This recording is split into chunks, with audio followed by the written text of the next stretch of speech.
بسم اللہ الرحمن الرحیم۔ حضور صلی اللہ علیہ وسلم کی نماز کے بعد کی دعائیں۔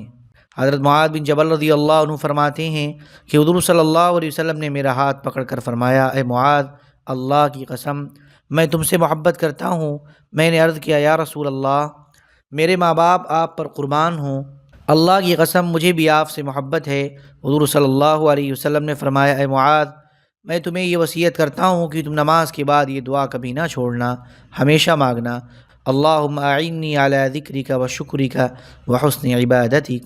اے اللہ، اپنے ذکر میں، اپنے شکر ادا کرنے میں اور اپنی اچھی طرح عبادت کرنے میں میری مدد فرما۔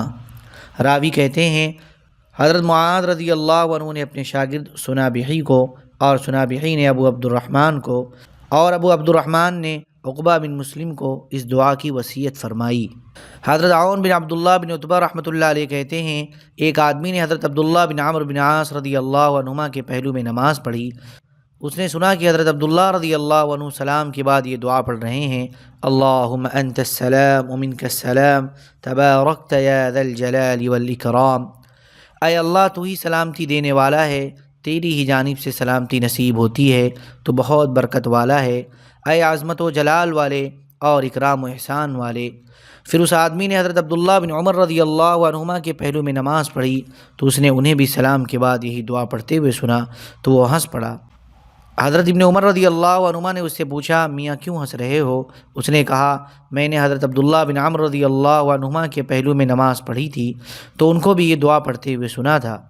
حضرت ابن عمر رضی اللہ عنہما نے فرمایا، خود حضور صلی اللہ علیہ وسلم بھی یہ دعا پڑھتے تھے۔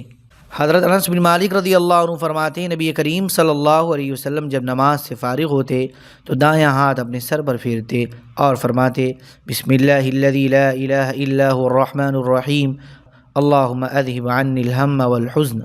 اللہ کے نام سے شروع کرتا ہوں جس کے سوا اور کوئی معبود نہیں، وہ بڑا مہربان اور بہت رحم کرنے والا ہے۔ اے اللہ، تو ہر فکر اور پریشانی مجھ سے دور فرما دے۔ ایک روایت میں یہ ہے کہ اپنا دایاں ہاتھ اپنی پیشانی پر پھیرتے اور فرماتے، اللہم اذہب عنی الغم والحزن، اے اللہ، تو ہر غم اور پریشانی کو مجھ سے دور فرما دے۔ حضرت ابو ایوب رضی اللہ عنہ فرماتے ہیں، جب بھی میں نے تمہارے نبی کریم صلی اللہ علیہ وسلم کے پیچھے نماز پڑھی تو میں نے انہیں نماز سے فارغ ہو کر یہی کہتے ہوئے سنا، اللہم اغفر خطایای وذنوبی کلہا، اللہم من عشنی واجبرنی واہدنی لصالح الاعمال والاخلاق، لا يهدي لصالحها ولا يصرف سيئها الا انت۔ اے اللہ، میری تمام خطائیں اور گناہ معاف فرما۔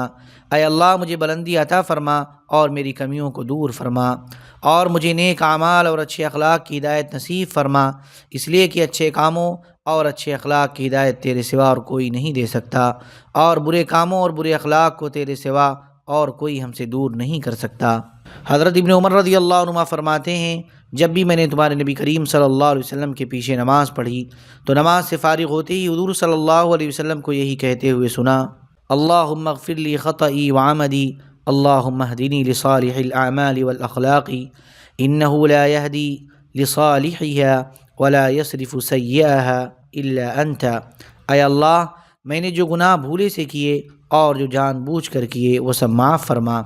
حضرت ام سلمہ رضی اللہ عنہ فرماتی ہیں، حضور صلی اللہ علیہ وسلم فجر کی نماز کے بعد یہ دعا پڑھتے، اللہم انی اسألک رزقا طیبا وعلما نافعا وعملا متقبلا۔ اے اللہ، میں تجھ سے پاکیزہ روزی، نفع دینے والا علم اور مقبول عمل کی توفیق مانگتا ہوں۔ حضرت عائشہ رضی اللہ عنہ فرماتی ہیں، حضور صلی اللہ علیہ وسلم ہر نماز کے بعد یہ دعا پڑھا کرتے تھے، اللہم رب جبرائیل ومیکائیل واسرافیل اعذنی من حر النار وعذاب القبر۔ اے اللہ، اے جبرائیل، میکائیل اور اسرافیل کے رب، مجھے جہنم کی گرمی سے اور قبر کے عذاب سے پناہ عطا فرما۔ حضرت ابو بکرہ رضی اللہ عنہ فرماتے ہیں، نبی کریم صلی اللہ علیہ وسلم نماز کے بعد یہ دعا پڑھا کرتے تھے، اللہم انی اعوذ بک من الکفر والفقر وعذاب القبر۔ اے اللہ، میں کفر، فقر اور عذاب قبر سے تیری پناہ چاہتا ہوں۔ حضرت معاویہ رضی اللہ عنہ فرماتے ہیں، میں نے سنا کہ جب حضور صلی اللہ علیہ وسلم نماز سے فارغ ہوتے تو یہ دعا پڑھتے، اللہم لا مانع لما اعطیت ولا معطی لما منعت ولا ينفع ذا الجد منک الجد۔ اے اللہ، جو تو دے اسے کوئی روکنے والا نہیں اور جسے تو روک لے اسے کوئی دینے والا نہیں، اور کسی دولت مند کو اس کی دولت تیری پکڑ سے نہیں بچا سکتی۔ حضرت ابو موسیٰ اشعری رضی اللہ عنہ فرماتے ہیں، میں حضور اقدس صلی اللہ علیہ وسلم کی خدمت میں وضو کا پانی لے کر آیا، آپ نے وضو فرما کر نماز پڑھی، پھر یہ دعا پڑھی، اللہم اغفر لی ذنبی ووسع لی فی داری وبارک لی فی رزقی، اے اللہ میرے گناہ معاف فرما اور میرے گھر میں وسعت عطا فرما اور میرے رزق میں برکت عطا فرما۔ حضرت زید بن ارقم رضی اللہ عنہ فرماتے ہیں، حضور صلی اللہ علیہ وسلم نماز کے بعد یہ کلمات کہا کرتے تھے، اللہم ربنا ورب کل شیء انا شہید انک انت الرب وحدک لا شریک لک، اللہم ربنا ورب کل شیء انا شہید ان محمدا عبدک ورسولک، اللہم ربنا ورب کل شیء انا شہید ان العباد کلہم اخوۃ، اللہم ربنا ورب کل شیء اجعلنی مخلصا لک وأهلي في كل ساعة في الدنيا والآخرة يا ذا الجلال والإكرام، اسمع واستجب، الله أكبر الله أكبر، اللهم نور السماوات والأرض، الله أكبر حسبي الله ونعم الوكيل، الله أكبر الأكبر۔ اے اللہ، اے ہمارے اور ہر چیز کے رب، میں اس بات پر گواہ ہوں کہ تو ہی رب ہے، تو اکیلا ہے، تیرا کوئی شریک نہیں۔ اے اللہ، اے ہمارے اور ہر چیز کے رب، میں اس بات پر گواہ ہوں کہ حضرت محمد صلی اللہ علیہ وسلم تیرے بندے اور رسول ہیں۔ اے اللہ، اے ہمارے اور ہر چیز کے رب، میں اس بات پر گواہ ہوں کہ تمام بندے بھائی ہیں۔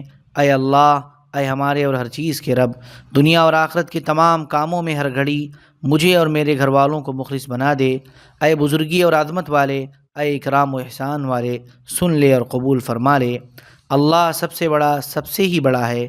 اے اللہ، اے آسمانوں اور زمین کے نور، اللہ سب سے بڑا، سب سے ہی بڑا ہے۔ اللہ مجھے کافی ہے اور بہترین کارساز ہے، اللہ سب سے بڑا، سب سے ہی بڑا ہے۔ حضرت علی رضی اللہ عنہ فرماتے ہیں، حضور صلی اللہ علیہ وسلم جب نماز سے سلام پھیرتے تو یہ دعا فرماتے، اللہم اغفر لی ما قدمت وما اخرت وما اسررت وما اعلنت وما اسرفت وما انت اعلم به منی انت المقدم والمؤخر لا الہ الا انت۔ اے اللہ، میرے اگلے پچھلے گناہ معاف فرما اور وہ گناہ بھی معاف فرما جو میں نے چھپ کر کیے اور جو میں نے علی الاعلان کیے، اور میں نے جو بے اعتدالیاں کی ہیں، اور میرے جن گناہوں کو تو مجھ سے زیادہ جانتا ہے ان سب کو معاف فرما۔ تو ہی آگے اور پیچھے کرنے والا ہے، تیرے سوا کوئی معبود نہیں۔ اللهم صل على سيدنا وحبيبنا ومحبوبنا ومولانا محمد وبارك وسلم، سبحان ربك رب العزة عما يصفون وسلام على المرسلين والحمد لله رب العالمين۔